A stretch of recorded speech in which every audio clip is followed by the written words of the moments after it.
Hello friends, आप सभी का स्वागत है आज के वीडियो में। आज जो है हम लोग माइक्रो ऑर्गेनिज्म जो चैप्टर है, सूक्ष्म जीव, है ना, उसको हम लोग पूरी तरह से समझने की कोशिश करेंगे। ठीक है ना। पिछले वीडियो में जो है हम लोग ये इतना समझ चुके थे कि सूक्ष्म जीव क्या होते हैं और कहाँ वे रहते हैं, है ना, कहाँ कहाँ पाए जाते हैं, ये सब हम लोग सीख चुके थे।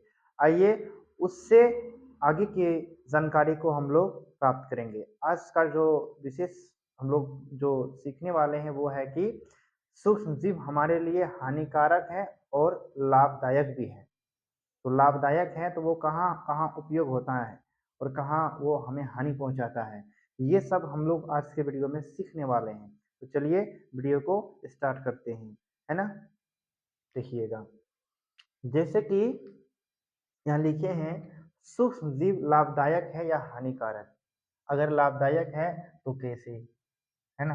देखिएगा, जैसे फर्स्ट पॉइंट लिखे हैं, लैक्टोबैसिलस नामक जीवाणु दही में पाए जाते हैं, है ना। दही में लैक्टोबैसिलस नामक जीवाणु पाए जाते हैं जो दूध को दही में परिवर्तित कर देता है, बदल देता है ना। जो क्या करते हैं, लैक्टोबैसिलस का काम क्या है, दूध को दही में बदल देता है। किसके कारण, किस जीवाणु के कारण, मतलब एक सूक्ष्म जीव के कारण। तो हम बोल सकते हैं लैक्टोबैसिलस नामक जीवाणु, है ना।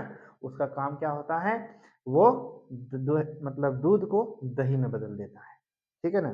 तो किस में पाए जाते हैं, दही में पाए जाते हैं। पॉइंट्स याद रखिएगा।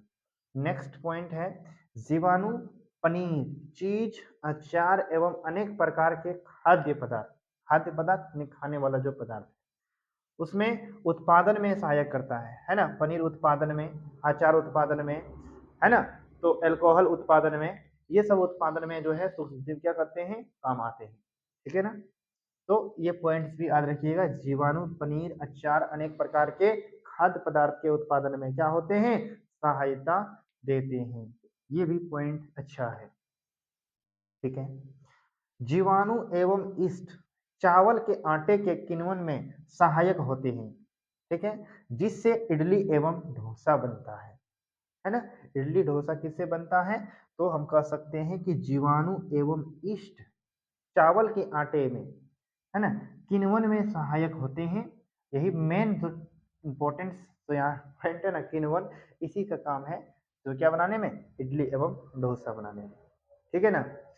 तो आप सभी को हम किण्वन की जो खोज किया था ना, वो किसने किया था, लुई पास्चर ने किया था। ठीक है ना। 1857 में लुई पास्चर ने किसकी खोज की थी, किण्वन की खोज की थी। ठीक है ना। किण्वन क्या है, जो चीनी जो है, चीनी को अल्कोहल में परिवर्तन करने की जो प्रक्रिया है वही क्या है, अल्कोहल है, सॉरी किण्वन है। ठीक है ना। जिसकी खोज किसने किया था, तो लुई पास्चर ने किया था। याद रखिएगा, कब किया था लुई पास्चर ने, तो ध्यान रखिएगा, लुई पास्चर ने खोज की, ने खोज किया किसकी, तो किण्वन की। कब किया, 1857 में। ये भी डेट याद रख लीजिएगा। ठीक है। चलिएगा, तो देख लिए ना, जीवाणु एवं इस चावल के आटे के किण्वन में सहायक होते हैं जिससे इडली एवं डोसा बनते हैं। किण्वन की खोज लुई पास्चर ने किया था।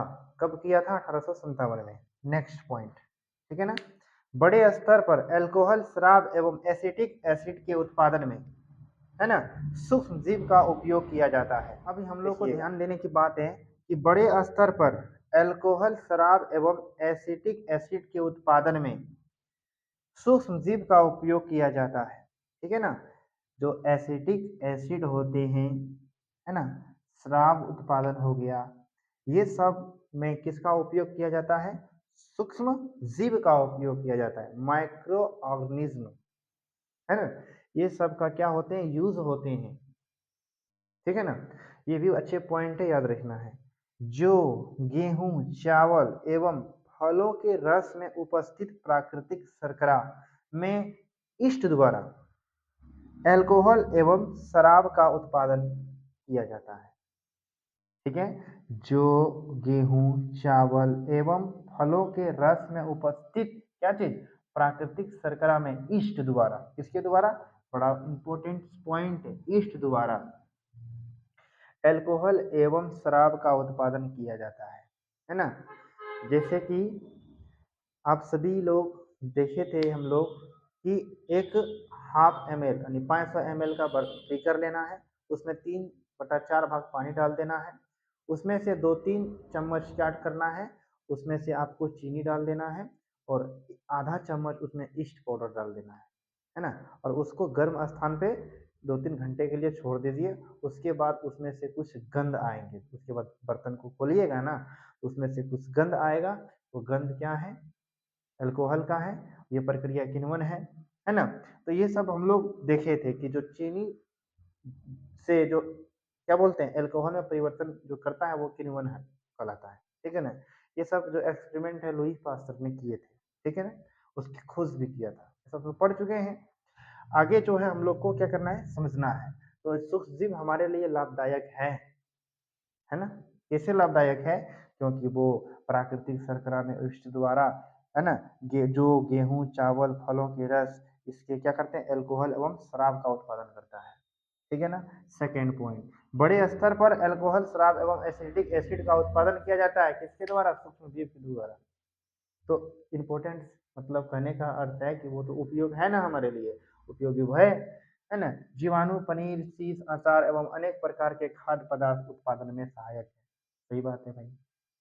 लैक्टोबैसिलस नामक जीवाणु दही में पाए जाते हैं जो दूध को दही में बदलने में काम आता है, लैक्टोबैसिलस नामक जीवाणु, ठीक है ना? तो इस प्रकार से हम लोग देख रहे हैं कि जीवाणु हमारे लिए लाभदायक है ना? जो हानिकारक सूक्ष्म जीव हैं वो क्या है, तो कैसे हमें हानि पहुंचाते हैं?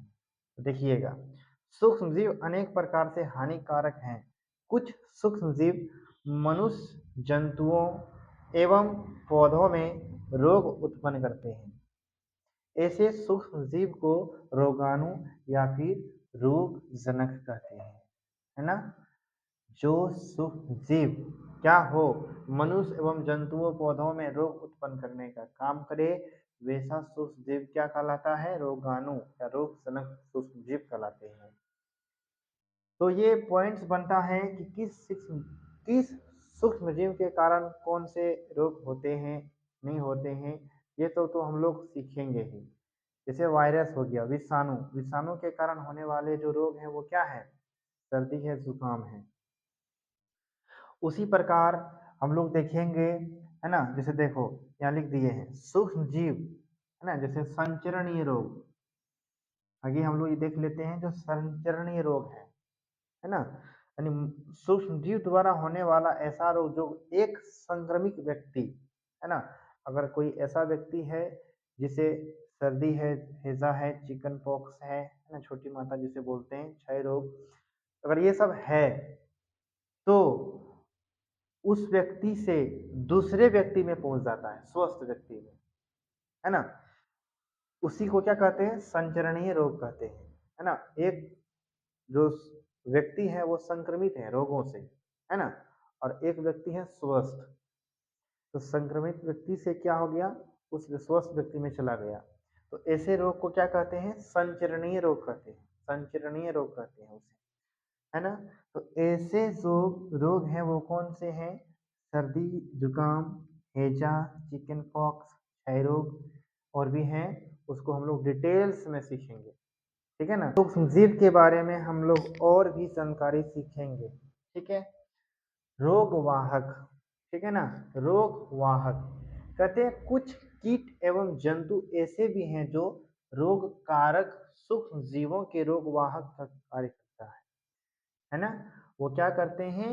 वो रोगवाहक का कार्य करते हैं। कौन? कीट एवं जंतु, कुछ कीट एवं जंतु, है ना? जैसे नहीं समझे, देखिए देखिए, जैसे मक्खी है, कूड़े एवं जंतु अवशिष्ट पर बैठती है, गंदगी पे बैठती है, वो कचड़े जहाँ होते हैं, और वे क्या करते हैं? रोगाणु उसके शरीर से चिपक जाते हैं, है ना? जहाँ पे बैठती है वहाँ क्या होते हैं? रोगाणु उसके शरीर पे चिपक जाते हैं, किसके? तो मक्खी के, ठीक है? अब ऐसे व्यक्ति संदूषित भोजन करेंगे तो बीमार हो ही जाएंगे। अब वो मक्खी भोजन पे बैठ गया, अब वो क्या हो गए? वे जो रोगाणु है चला गया भोजन में, और जो व्यक्ति उस दूषित भोजन को करेगा तो श्योर सी बात है कि वो बीमार होना तय है ना? वही कहते हैं मक्खी एवं कूड़े एवं जंतु अवशिष्ट पर बैठती है, रोगाणु उसके शरीर से चिपक जाते हैं मक्खी के शरीर से।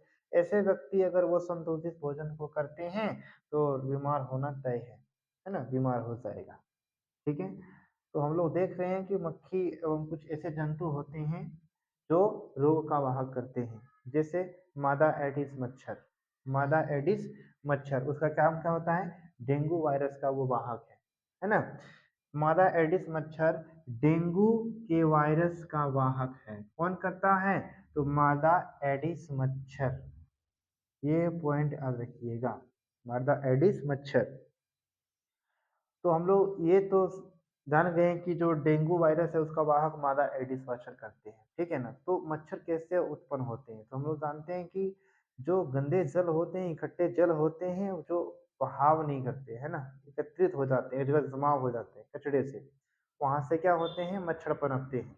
तो कोशिश करना चाहिए कि जो रुका हुआ ठहराव जो जल है उसको साफ रखें, मतलब उसको इस फालतू के इकट्ठा जल ना करें, है ना? है ना? क्योंकि कहते हैं कि सभी मच्छर जल में उत्पन्न होते हैं, हमें पानी को कभी रुका नहीं रहने देना चाहिए, है ना? वो हमेशा क्या करते हैं?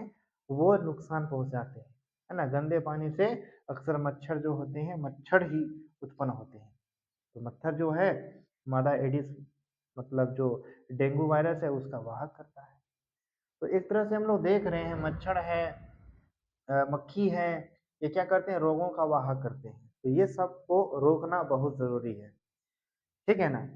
उसी प्रकार हम कुछ लिख दिए हैं, कुछ पॉइंट्स लिख दिए हैं, नोट्स बना के आप लोग लिख लीजिएगा। एडवर्ड जेनर ने चेचक के लिए 1798 में क्या किया था? टीका यानी वैक्सीन की खोज की थी, है ना?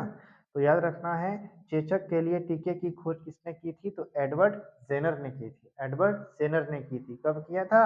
1798 में। ये एनसीईआरटी बुक डेटा जो है क्लास 8 के आधार पे हम बता रहे हैं, ठीक है ना? क्योंकि वही तो चल रहा है, क्लास 8 साइंस चल रहा है, चैप्टर 2। अलेक्जेंडर फ्लेमिंग ने पेनिसिलिन की खोज की थी। आप सभी के अंदर आ रहा होगा कि पेनिसिलिन क्या है? तो पेनिसिलिन जो है यहाँ लिख देते हैं हम, फफूंद से बनाई जाती है, फफूंद, है ना? फफूंद से क्या बनते हैं? पेनिसिलिन। फफूंद से पेनिसिलिन बनते हैं, है ना? पेनिसिलिन बनता है, चलिएगा। और पेनिसिलिन की खोज किसने किया था? अलेक्जेंडर फ्लेमिंग ने किया था। अलेक्जेंडर फ्लेमिंग ने फफूंद की, एक मिनट, पेनिसिलिन की खोज की थी, ठीक है? और जीवाणु जो सूक्ष्मजीव है उसकी खोज किसने किया था? एंटोनी वन ल्यूवेन हॉक ने किया था। सबसे पहले उसने देखा था, है ना?